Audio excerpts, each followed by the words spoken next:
Ajaiblah Tuhan kita, Tuhan yang mulia, Tuhan yang dahsyat, yang telah menolong, memberkati, dan memimpin kita sepanjang malam hari ini. Pagi ini marilah kita datang di hadirat Tuhan, saudara yang kasih, untuk mempersembahkan penyembahan kita kepadanya dan rasa syukur kita kepada Tuhan, sebab Tuhan telah menolong, memberkati kita sepanjang malam hari hingga pada saat pagi hari ini. Bawalah hidup kita kepada Tuhan, persembahkanlah yang terbaik bagi Tuhan, saudara. Mari kita akan mulai doa pagi kita ini. Kita katakan kepada Tuhan, Bapa Engkau baik, Bapa Engkau baik, Kau selalu baik kepada kami. Terima kasih Tuhan. Haleluya. Syukur bagi Tuhan. Haleluya. Bersama kita katakan, Bapa Engkau baik. Haleluya.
Sebab itu kami datang memuji dan menyembah-Mu ya Tuhan.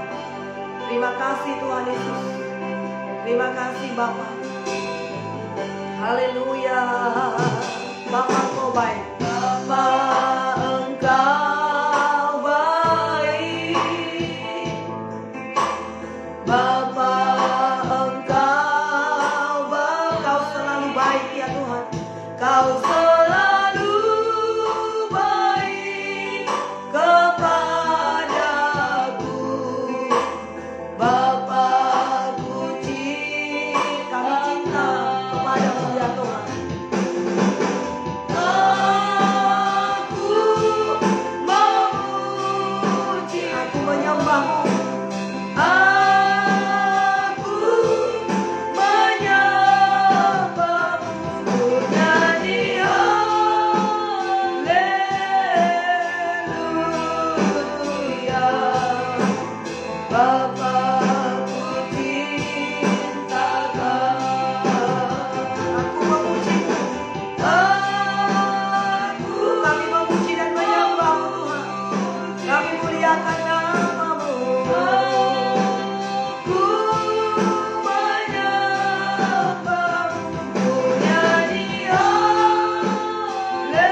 kasih Tuhan, terima kasih. Engkaulah Tuhan Allah yang setia. Apapun yang terjadi dalam hidup kami, tetaplah kami berkata, Yesus baik. Bahkan saat kami tidak melihat jalan-Mu, saat kami belum mendengarkan jawaban, menerima jawaban, saat kami belum menerima apa yang kami doakan, satu hal yang kami percaya, Yesus kami baik, Yesus kami setia. Kami terus percaya kepadamu ya Tuhan. Hatiku percaya saat ku tak melihat jalan-Mu Tuhan. Saat ku tak melihat jalan-Mu, saat ku tak mengerti rencana-Mu, namun tetap ku pegang janji-Mu. Pengharapanku hanya padamu. Hatiku percaya, kami percaya kepadamu Tuhan. Hatiku percaya,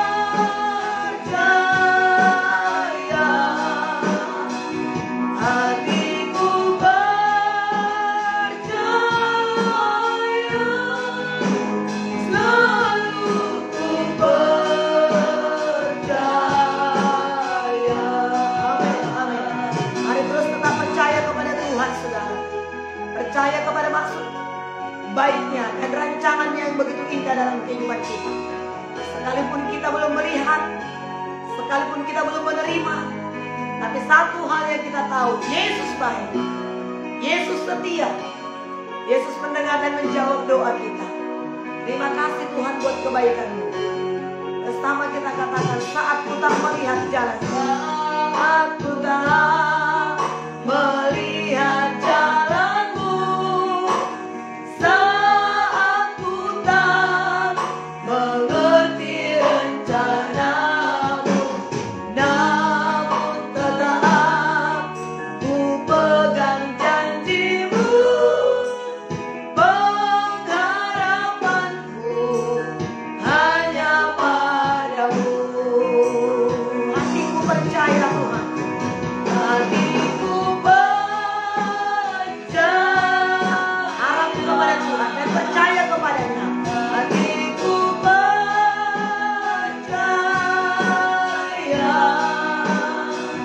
hatiku percaya,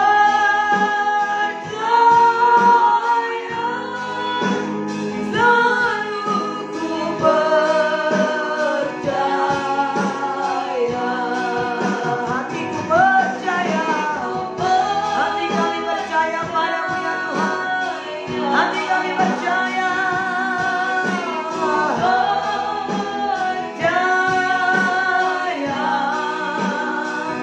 hatiku percaya, selalu ku percaya, selalu ku percaya, ku percaya.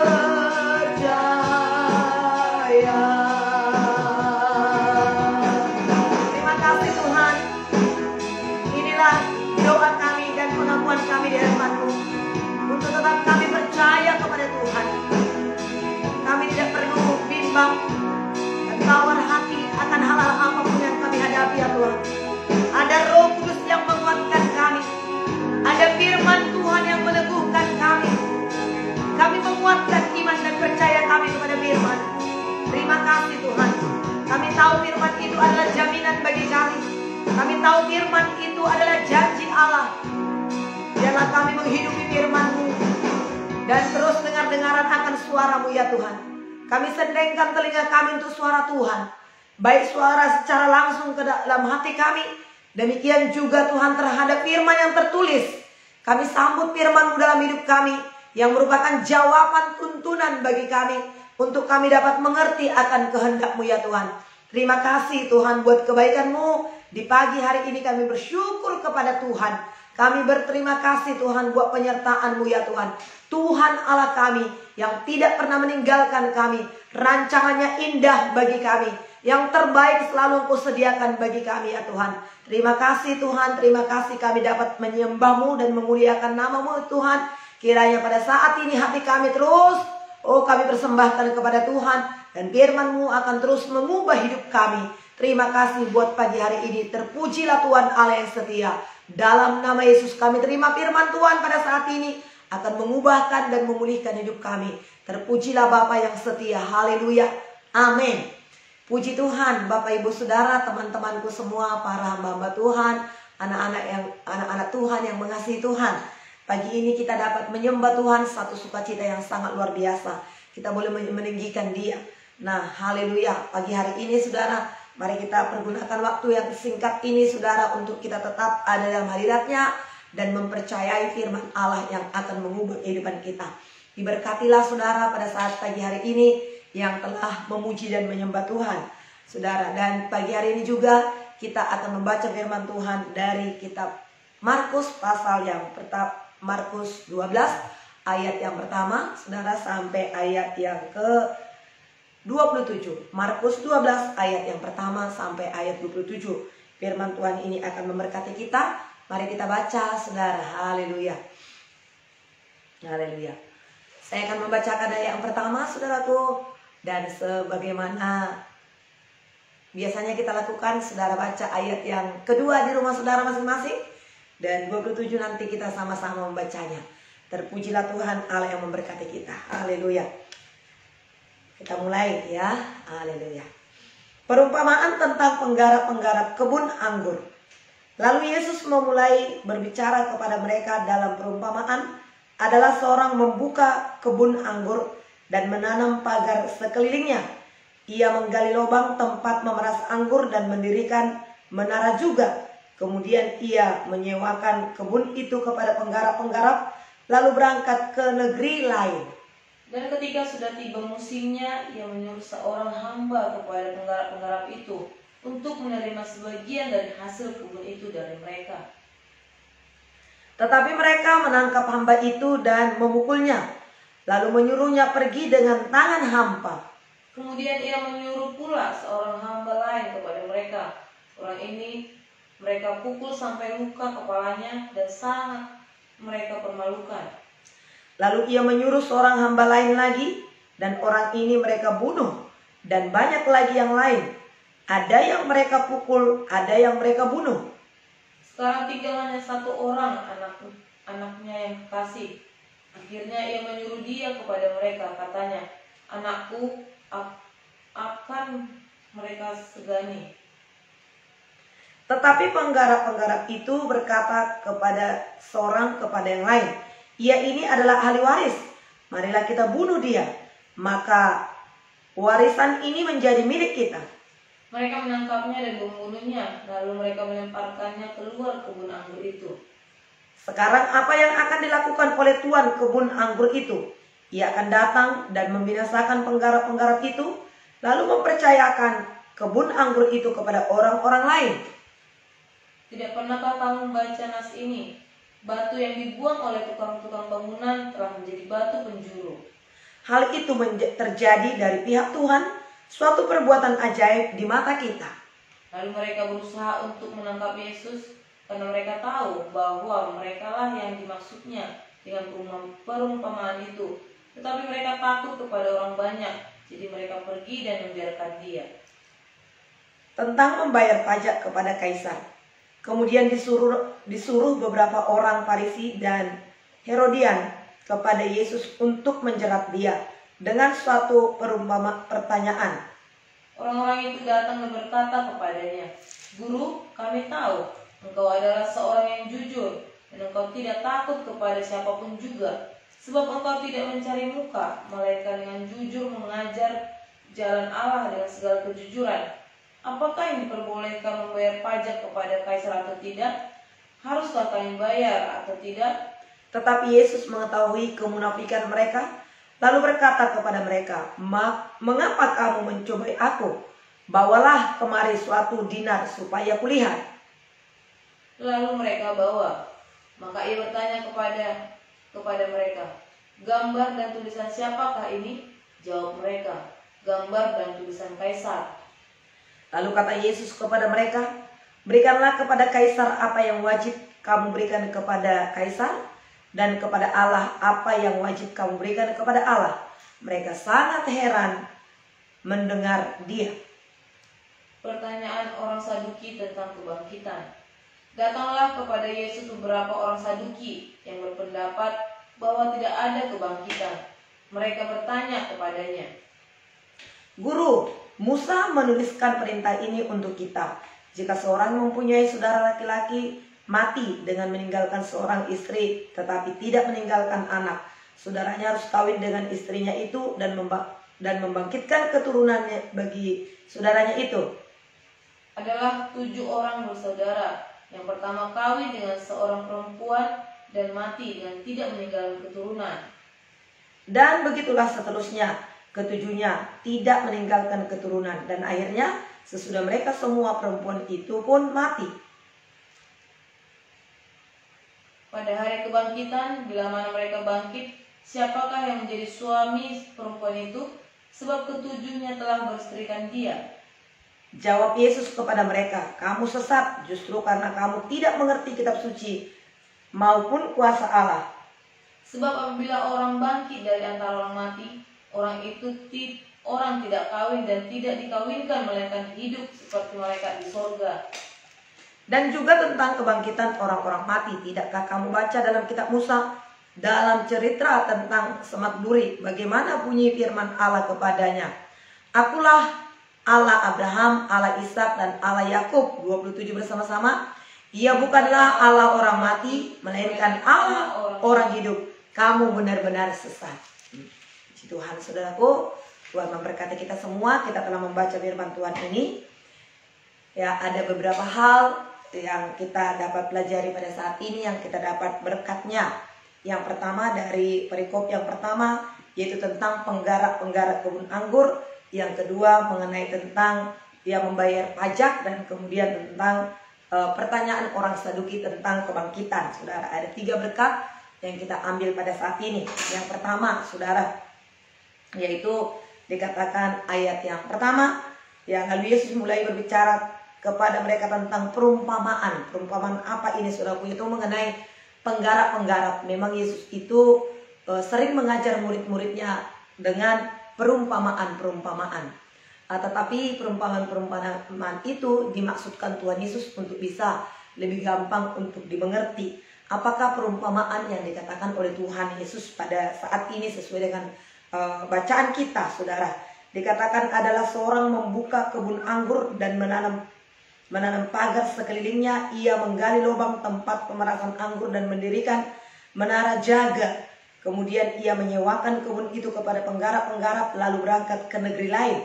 Ketika sudah tiba musimnya, ia menyuruh hambanya kepada penggarap-penggarap itu untuk menerima sebagian dari hasil kebun itu dari mereka. Nah, apa ini, saudara? Ya, sesungguhnya Tuhan memberikan perumpamaan itu, saudaraku, yaitu mengenai tentang gereja atau hamba-hamba Tuhan, saudara, yang memberitakan firman Tuhan. Siapakah kebun anggur Allah itu? Yaitu, saudaraku, orang-orang yang percaya kepada Tuhan, yang harus dilayani. Tetapi, saudaraku, siapakah penjaga itu? Penjaga itu adalah hamba-hamba Tuhan yang menyatakan dirinya sebagai hamba Tuhan, saudara. Tapi kita lihat di sini bagaimana, saudaraku, Tuhan itu pada waktunya dia akan meminta sebagian hasil daripada penjaga itu. Firman Tuhan berkata, saudara, dalam Yohanes pasal 15, Akulah pokok anggur yang benar, Bapakkulah pengusahanya, dan kamu adalah ranting-rantingnya. Tinggallah di dalam aku, sebab di luar aku kamu tidak dapat berbuat apa-apa. Jadi, saudaraku, dikatakan setiap ranting yang ada padaku yang tidak berbuah dipotong, dibuang, dibakar ke dalam api. Sedangkan ranting yang berbuah itu dibersihkannya supaya semakin banyak menghasilkan buah. Jadi Tuhan Yesus adalah pokok anggur, dan kemudian, saudara, Bapakkulah pengusahanya. Seorang pengusaha tentunya dia mau berhasil, dia mau beruntung. Nah, Tuhan juga saudara mau supaya kita ini saudara berhasil, Tuhan mau saudaraku yang kasih memetik untung saudaraku. Apakah itu untuk kerajaan Allah saudara? Nah tetapi dari bacaan kita ini dikatakan saudaraku bahwasanya ya penjaga itu tidak memberikan hasil, bahkan memukul hamba itu. Siapakah hamba-hamba yang disuruhnya itu? Itulah hamba-hamba Tuhan. Sebenarnya ini mengumpamakan Israel saudara, yang adalah umat pilihan Tuhan, tetapi menolak mereka saudara untuk menerima Yesus. Nah banyak yang telah disuruh oleh Tuhan ketika manusia itu berdosa saudara, lalu berkali-kali Allah telah menyuruh para nabi-nabinya, hamba-hambanya untuk memberitakan firman Tuhan, untuk memberitakan Yesus kepada umatnya, yaitu Israel, umat pilihan Tuhan sejak semula. Tetapi apa dikatakan oleh firman Tuhan di sini? Mereka tidak menerima. Mereka justru memukul, ya, berkali-kali. Yang lain lagi diutus lagi, yang lain disuruh lagi. Tetapi umat Tuhan itu tidak menerima, bahkan sampai pada akhirnya Allah mengutus anaknya. Nah siapakah itu? Dikatakan saudara, lalu ia menyuruh seorang hamba lain lagi setelah disuruh, kemudian malah dipukul saudara, bahkan dibunuh. Ya ini anakku. Mereka pasti segan ketika aku nanti menyuruh anakku ini. Mereka tahu ini adalah ahli warisku. Mereka nanti akan segan kepada anakku ini. Mereka nanti akan menghormati. Itu di pikirannya Tuhan Allah Bapa saudara. Ya itu berbicara mengenai perumpamaan ya. Maka Bapa sendiri mengutus anaknya Yesus Kristus. Tetapi para penjaga-penjaga itu, mereka bukannya menghargai, menghormati ahli waris itu, tetapi justru membunuh, menyiksa. Ya, maka apa yang terjadi? Marahlah ya pemilik itu. Nah ini yang dimaksudkan saudara adalah sesungguhnya Yesus Kristus, batu yang dibuang itu dikatakan ya, ayat yang ke-10. Tidak pernahkah kamu membaca nats? Batu yang dibuang oleh tukang-tukang bangunan telah menjadi batu penjuru. Hal itu terjadi dari pihak Tuhan, suatu perbuatan ajaib di mata kita. Lalu mereka berusaha untuk menangkap Yesus karena mereka tahu bahwa mereka lah yang dimaksudkannya dengan perumpamaan itu. Tetapi mereka takut kepada orang banyak, jadi mereka pergi dan membiarkan dia. Jadi ini maksudnya saudara adalah hamba-hamba Tuhan, para nabi yang begitu banyak ditolak, dibunuh, disesah saudara, bahkan sampai kepada Yesus sendiri. Ya orang-orang Israel saudara telah menolak, bahkan membuang Yesus. Orang-orang Yahudi bahkan menyalibkan Yesus. Nah untuk itu saudara ya apakah yang akan terjadi saudara? Karena mereka menolak sehingga saudara ya keselamatan sampai kepada bangsa-bangsa lain. Saya akan membacakan kepada kita untuk membuktikan siapakah batu yang dibuang itu. Dari 1 Petrus, saudara. 1 Petrus 2 ayat 4 sampai ayat yang ke-9. Saya bacakan kepada kita, saudara. Dan datanglah kepadanya batu yang hidup itu, yang memang dibuang oleh manusia, tetapi yang dipilih dan dihormati di hadirat Allah. Dan biarlah kamu juga dipergunakan sebagai batu hidup untuk pembangunan suatu rumah rohani, bagi suatu imamat kudus, untuk mempersembahkan persembahan rohani yang karena Yesus Kristus berkenan kepada Allah. Sebab ada tertulis dalam kitab suci, sesungguhnya aku meletakkan di Sion sebuah batu yang terpilih, sebuah batu penjuru yang mahal, dan siapa yang percaya kepadanya tidak akan dipermalukan. Ayat yang ke-7. Karena itu bagi kamu yang tidak percaya, ia mahal. Tetapi bagi mereka yang tidak percaya, batu yang telah dibuang oleh tukang-tukang bangunan telah menjadi batu penjuru, juga telah menjadi batu sentuhan dan suatu batu sandungan. Mereka tersandung padanya karena mereka tidak taat kepada firman Allah, dan untuk itu mereka juga telah disediakan. Bagi yang menerima dia saudara, apa yang terjadi? Ayat yang ke-9. Tetapi kamulah bangsa yang terpilih, imamat yang rajani, bangsa yang kudus, umat kepunyaan Allah sendiri, supaya kamu menceritakan perbuatan-perbuatan yang besar dari dia, yang telah memanggil kamu keluar dari kegelapan kepada terang yang ajaib. Kamu yang dahulu bukan umat Allah, tetapi yang sekarang telah menjadi umatnya. Yang dahulu tidak dikasihani, tetapi yang sekarang telah beroleh belas kasihan. Nah, inilah kita. Kita bersyukur Bapak Ibu Saudara, penting dan perlunya kita berdoa untuk orang Israel. Sebenarnya keselamatan itu Tuhan sediakan kepada orang Israel. Pertama-tama Allah memilih orang Israel. Tapi karena orang Israel itu menolak Yesus, ya, orang-orang Yahudi kita melihat bagaimana mereka menyesah, bagaimana mereka menyalibkan Tuhan Yesus. Tentara-tentara Romawi itu yang memperlakukan Tuhan Yesus demikian. Mereka tidak menerima Yesus itu sebagai Tuhan dan Juru Selamat, karena Yesus datang dengan kesederhanaan. Yesus datang dengan berjalan kaki. Yesus pergi dari desa ke desa, dari kota ke kota. Dia memberitakan Injil Tuhan, Injil Kerajaan Allah.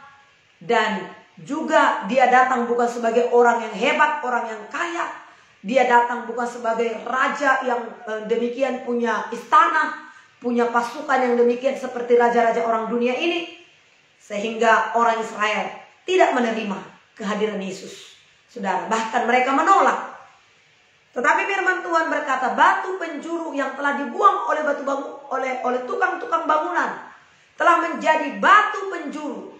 Yesus yang telah mereka tolak itu, Yesus yang mereka salibkan itu, Yesus telah mereka pakukan kaki tangan Tuhan Yesus. Mereka berkata, ini kaki yang selalu pergi memberitakan Injil, ini tangan yang menyembuhkan orang-orang yang sakit, sekarang dipakukan supaya dia tidak bisa berjalan lagi, supaya dia tidak bisa mengajar lagi di bait Allah, supaya dia tidak lagi menyembuhkan orang-orang. Nah, saudara, tetapi itu firman Tuhan berkata, telah menjadi batu penjuru. Sesungguhnya aku meletakkan di Sion sebuah batu terpilih, sebuah batu penjuru yang mahal. Siapa yang percaya kepadanya tidak dipermalukan. Orang-orang yang tidak percaya kepada Tuhan sungguh sangat dipermalukan. Ketika Tuhan Yesus disalibkan di Golgota itu, saudara, kemudian terjadilah gempa bumi, terjadilah gelap gulita. Saudara, mereka malu, mereka lari, mereka ketakutan. Saudara, tetapi firman Tuhan berkata, siapa yang percaya kepadanya tidak dipermalukan. Sampai pada saat ini juga, kalau kita percaya kepada Tuhan, sekalipun ada hal-hal yang diizinkan oleh Tuhan atau yang kita hadapi dalam hidup ini, yang kadang-kadang kita membuat kita sepertinya tahan napas atau ketakutan, tetapi sesungguh-sungguhnya pertolongan Tuhan selalu tepat pada waktunya bagi kita. Tuhan tidak pernah mempermalukan kita. Orang-orang yang percaya kepada Tuhan, dia buka jalan, dia melepaskan kita, bahkan dia memberikan peneguhan-peneguhan di hati kita. Barang siapa yang percaya kepadanya tidak dipermalukan. Itu dikatakan dari ayat yang ke-6 dari 1 Petrus 2 ini, saudara. Karena itu bagi kamu yang percaya ia mahal. Oh, Yesuslah segalanya, saudara.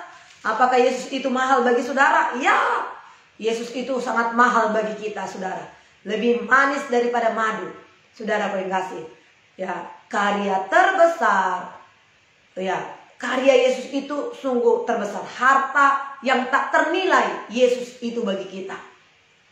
Ya, yang tidak dapat dibayar, yang tidak dapat dibandingkan, yang tidak dapat tergantikan oleh apapun. Itulah Yesus Kristus, saudara. Dia adalah mahal. Karena itu bagi kamu yang percaya ia mahal. Tetapi bagi mereka yang tidak percaya, batu yang telah dibuang oleh tukang-tukang bangunan telah menjadi batu penjuru, juga telah menjadi batu sentuhan dan suatu batu sandungan, ya, karena mereka tidak taat kepada firman Allah. Jadi menjadi batu sandungan bagi orang-orang yang tidak percaya, saudara.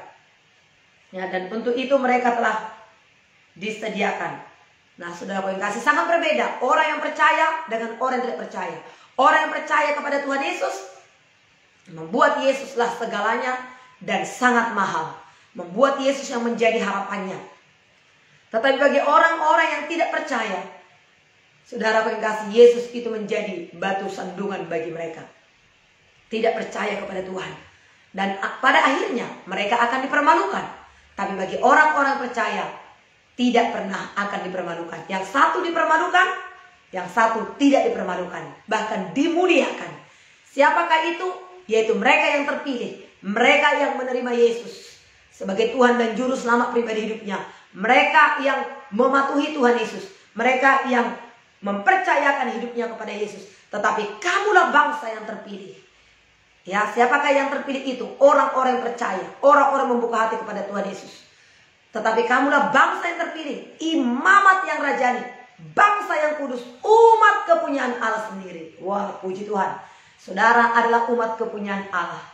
Mungkin jelek-jelek seperti ini, tapi adalah umat kepunyaan Allah sendiri. Banyak kekurangan, dihina, direndahkan orang, tapi saudara kasih, umat kepunyaan Allah sendiri. Kalau saya dan saudara adalah umat kepunyaan Allah sendiri, Allah akan membela kita. Apa dikatakan oleh Daud, saudara? Jikalau Allah di pihakku, siapa yang menjadi lawanku? Jangan takut, saudara. Apakah yang dapat diperbuat oleh manusia? Manusia, saudara kasih, hanya dapat membunuh tubuh. Dan firman Tuhan jelas berkata, janganlah kamu takut terhadap dia yang sanggup membunuh tubuh, tapi tidak berkuasa terhadap tubuh dan tidak berkuasa terhadap jiwa. Tapi takutlah kamu yang berkuasa baik terhadap tubuh maupun jiwa, bahkan roh ke dalam neraka. Siapakah yang sanggup memasukkan orang ke dalam neraka? Yesus Kristus, saudara kasih. Ya, manusia tidak sanggup, tidak mampu, tidak bisa. Hanya Tuhan, saudara. Marilah kita takut kepada Tuhan, hormati Tuhan, tinggikan Tuhan, sembah Dia, muliakan Dia. Sekalipun ada orang-orang yang membuang Dia, yang menolak Dia, saudara. Tapi terimalah Yesus, sambutlah Yesus, tinggikan Yesus, beri Dia hormat, pujian, dan kuasa. Yesus Raja, bagi yang mulia, ku angkat tanganku, kau ku puja, ku cinta, ku sembah, haleluya. Sambut Dia setiap pagi, sambut Dia setiap hari, tinggikan Dia, muliakan Dia, saudara. Dan biarlah hati kita terus dibersihkan olehnya. Nah, memang saudara, orang-orang yang tidak mau percaya kepada Tuhan, apapun yang dikatakan oleh Tuhan, selalu saudara kasih, ya, menolak hatinya. Nah, apapun selalu mereka lakukan untuk menjerat Tuhan. Kalau kita lihat di sini tentang berkat yang kedua, saudara, mereka datang kepada Tuhan. Kalau ada keinginan-keinginan mereka, mereka berpikir supaya mereka dibela oleh Tuhan. Mereka mulai lembut hati. Bagaimana caranya, saudara? Ya, mereka berkata, Tuhan, Guru, kami tahu Engkau adalah seorang yang jujur. Nah, mulai mereka puji, mulai mereka angkat. Tapi Yesus tahu, apakah pujian kita itu hanya lip service atau hanya untuk menginginkan sesuatu, atau memang benar-benar pujian. Tuhan tahu. Tuhan tahu sikap hati kita. Tuhan tahu motivasi kita. Nah, di sini mereka memuji Tuhan seperti memuji, menyanjung Tuhan, Tuhan Yesus. Ayat 14 dikatakan, Guru, kami tahu Engkau adalah seorang yang jujur, dan Engkau tidak takut kepada siapapun juga, sebab Engkau tidak mencari muka, melainkan dengan jujur mengajar jalan Allah dalam segala kejujuran. Apakah diperbolehkan membayar pajak kepada Kaisar atau tidak? Haruskah kami membayar atau tidak? Tetapi Yesus mengetahui kemunafikan mereka. Lalu Yesus berkata kepada mereka, saudara, apa dikatakan oleh Tuhan Yesus? Ya, mengapa kamu mencobai aku? Yesus tahu apakah itu memang benar-benar memuji Tuhan, tulus dari hatinya, atau memuji, mencobai. Nah, lalu Yesus berkata, sini bawalah kepadaku, ya, gambar bawa kepadaku gambar dan tulisan siapakah itu?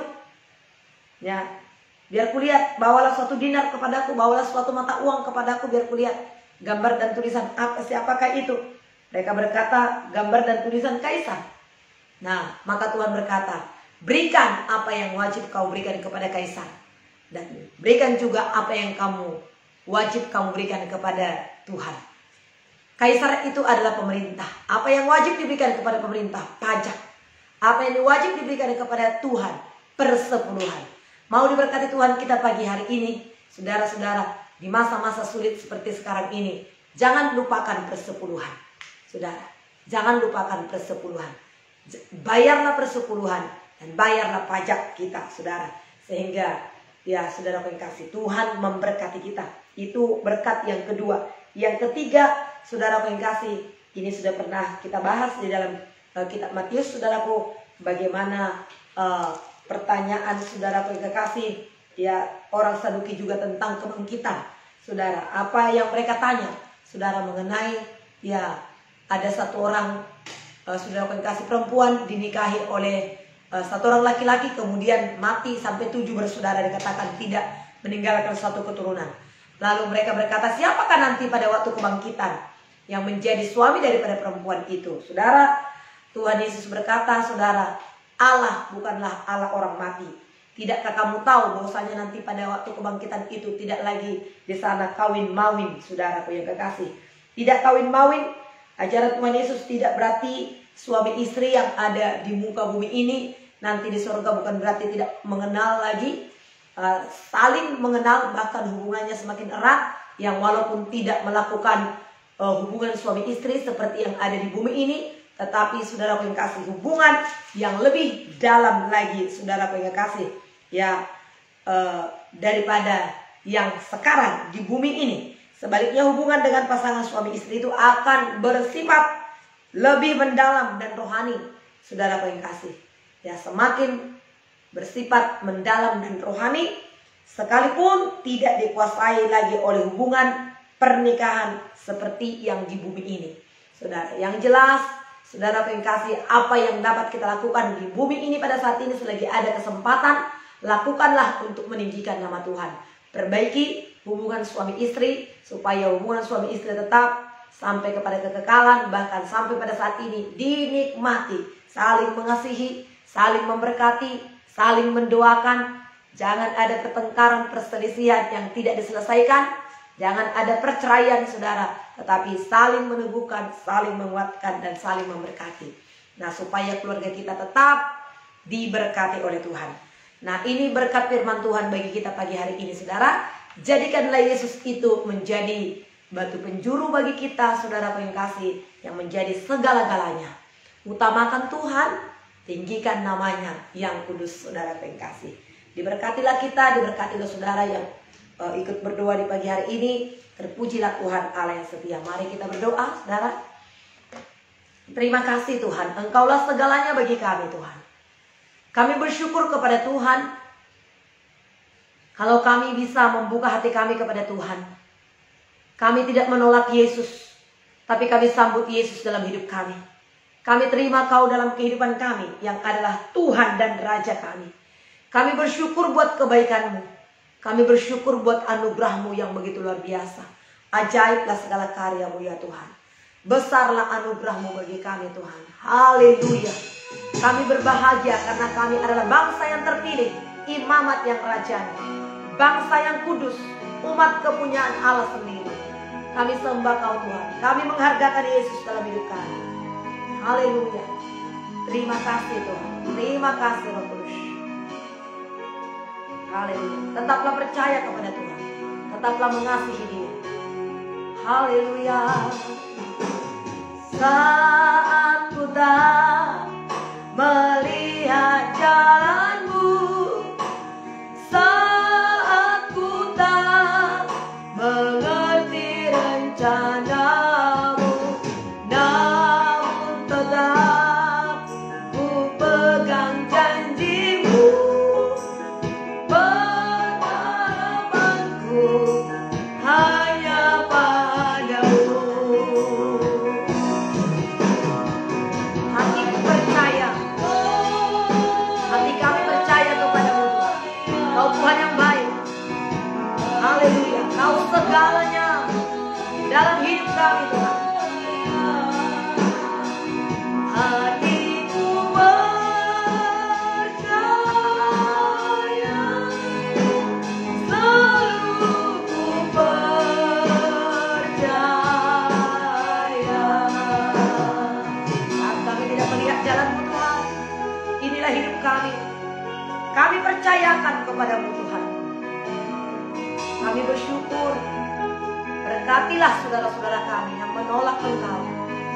Biarlah mereka tidak terlambat, mereka terus membuka hati kepada Tuhan. Oleh karena mereka menolak Engkau, maka keselamatan itu sampai kepada kami Tuhan.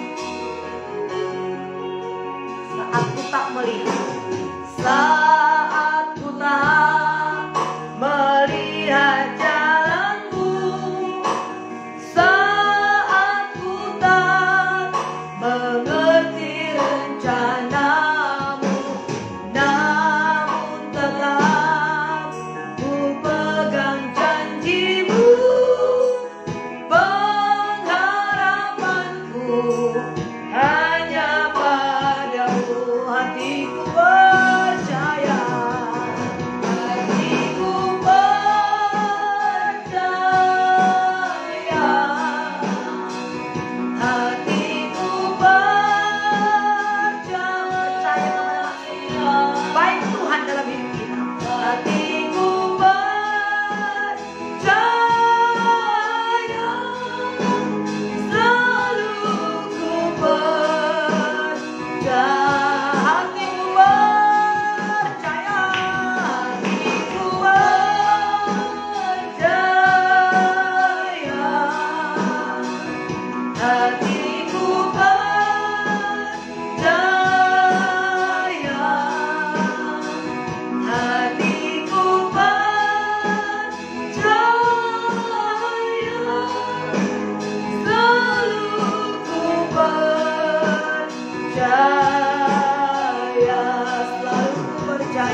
Bagi kami dari kelahiranmu ya Tuhan, Engkau datang ke dunia ini. Beberapa tahun Engkau hidup di muka bumi ini. Sungguh Engkau Tuhan yang baik, yang selalu mengutamakan pekerjaan Allah untuk memberitakan Injil. Kerajaan Allah sudah dekat, menyembuhkan orang-orang yang sakit. Engkau mengajar di bait Allah, Engkau menyampaikan kebenaran-kebenaran. Tuhan, kami tahu Injil adalah kekuatan Allah untuk menyelamatkan. Pertama-tama orang Yahudi, kemudian orang-orang Yunani. Tuhan, kami bersyukur. Terima kasih Tuhan. Kalau kami telah diselamatkan, sebenarnya kami ada orang-orang umat-Mu yang dicangkok. Oleh karena Israel menolak Engkau, maka keselamatan itu sampai kepada kami. Kami bersyukur. Kami menghargakan keselamatan yang Tuhan beri. Kami bersyukur. Kami mengenal Yesus. Kami terima Yesus dalam hidup kami. Yesus adalah segalanya. Yesuslah jalan ke surga. Kami bersyukur kepadamu, Engkau menebus kami Tuhan. Dan juga kami berdoa untuk orang Israel. Kami berkati mereka ya Tuhan. Ampunilah segala dosa kekurangan mereka. Ampunilah ketegaran hati mereka ya Tuhan. Selamatkan juga mereka. Karena firman-Mu berkata, siapa yang memberkati Engkau akan kuberkati, siapa yang mengutuk Engkau akan kukutuk. Oleh-Mu bangsa-bangsa akan diberkati. Kami berkati Israel. Selamatkanlah mereka pada saat ini Tuhan. Ampunilah dosa mereka. Selamatkanlah. Kumpulkanlah mereka ya Tuhan. Buka hati mereka ya Tuhan. Biarlah mereka mengerti mereka adalah bangsa yang terkecil, tetapi daripada mereka lah datang Yesus Juru Selamat. Bahkan sampai pada saat ini mereka adalah negara yang sangat kecil, tapi tidak dapat dikalahkan oleh bangsa-bangsa lain. Bukankah itu adalah sebuah tanda daripada penyertaan Tuhan? Berkatilah mereka Tuhan. Tuhan tidak pernah menyesali akan panggilannya, baik kepada orang-orang Israel, demikian juga kepada kami orang-orang Israel rohani. Tuhan tidak pernah menyesali akan panggilan-Mu kepada kami. Dan kami pun bersyukur akan panggilan-Mu. Ada begitu banyak orang-orang menyatakan dirinya percaya kepada Tuhan, orang Kristen, tapi mereka berjalan membuat jalan-jalan mereka sendiri. Mereka menolak kebenaran. Mereka mendirikan kebenaran mereka sendiri. Tuhan Yesus, ajar kami Tuhan supaya kami Kau pakai menjadi alat dalam tangan-Mu ya Tuhan, untuk menyatakan kebenaran firman Allah, untuk menyampaikan kebenaran firman Allah bagi mereka, untuk kami boleh membuka mulut kami menyaksikan Yesus yang adalah juru selamat. Terima kasih buat firman-Mu ya Tuhan. Berkat-Mu bagi kami pada saat ini, dan berkat-Mu bagi umat Tuhan, gereja-gereja, hamba-hamba Tuhan, supaya hamba-hamba Tuhan tidak menyerah kepada kekalahan, tapi hamba-hamba Tuhan tetap bersemangat untuk menjadi pemberita Injil, untuk menyampaikan kabar baik, untuk menyampaikan berita sorga kepada banyak jiwa-jiwa ya Tuhan, yang sekalipun disertai dengan banyak aniaya, dicemooh, tetapi Tuhan Yesus sudah terlebih dahulu mengatakannya, Tuhan Yesus sudah terlebih dahulu mengalaminya. Maka kepada kami dipercayakan, bukan hanya untuk bahagia, bukan hanya untuk percaya, bukan hanya untuk disembuhkan, bukan hanya untuk diberkati, tapi kepada kami juga dipercayakan menderita oleh karena nama Yesus. Terima kasih, dicemooh oleh karena nama Yesus, diejek oleh karena nama Yesus. Kami bersyukur dan kami berbahagia ya Tuhan. Oleh karena Engkau, kami disesah, kami bersyukur Tuhan, kami dilayakkan untuk itu. Terpujilah nama-Mu ya Tuhan, dimuliakanlah Tuhan. Berkati semua saudara-saudaraku yang berdoa di doa pagi ini. Kasih Bapa limpah, kuasa Tuhan mengalir. Sepanjang hari ini biarlah kami berdiri tegak, berdiri teguh sebagai orang-orang yang percaya kepada Tuhan, yang menghidupi kebenaran firman Allah, yang terus menyampaikan berita Injil-Mu kepada orang-orang lain. Berkati sepanjang hari ini umat-Mu ya Tuhan. Tetap teguh di dalam Tuhan. Hidupkan firman-Mu dalam hati kami. Yang sakit disembuhkan pada saat ini. Tetap teguh dan kuat. Yang susah hidupnya dipulihkan oleh Tuhan. Yang mencari pekerjaan, berikan pekerjaan. Yang berdoa untuk keturunan, berikan keturunan bagi mereka. Yang berdoa untuk usaha mereka, berkati usaha mereka. Yang berdoa untuk mencari pekerjaan, berikan pekerjaan yang terbaik bagi mereka. Bahkan anak-anak sekolah, anak-anak kuliah, berkatilah ya Tuhan. Kasih Tuhan mengalir, rumah tangga tetap bersatu diberkati Tuhan. Anak-anak yang patuh kepada orang tua dan takut akan Allah. Ini doa kami kepadamu ya Tuhan. Kami serahkan kehidupan kami sepanjang hari ini Tuhan. Bawa kami kepada kemenangan, bawa kami kepada rencana Allah yang begitu luar biasa. Ajaiblah segala karya-Mu ya Tuhan. Yesuslah segalanya bagi kami. Yesus yang termanis bagi kami. Kami persembahkan hidup kami kepada Bapa di dalam nama Yesus Kristus Tuhan. Kami mengucap syukur, berterima kasih kepada Tuhan sepanjang hari ini. Haleluya, haleluya. Segala kegagalan, kekurangan, kemiskinan, sakit, penyakit, virus-virus tidak boleh berkuasa bersama kami sepanjang hari ini. Berkat penyertaan Tuhan ada pada kami. Memulai minggu ini, kami masuki minggu kedua di bulan Maret ini Tuhan. Mengalirlah kuasa atas kami. Sepanjang bulan Maret kami hidup yang berkemenangan. Kami diberkati, dituntun, dipimpin oleh Tuhan. Terpujilah Tuhan Allah yang setia. Syukur bagi Bapa. Haleluya. Bersama kita katakan amin. Tuhan memberkati saudara. Haleluya.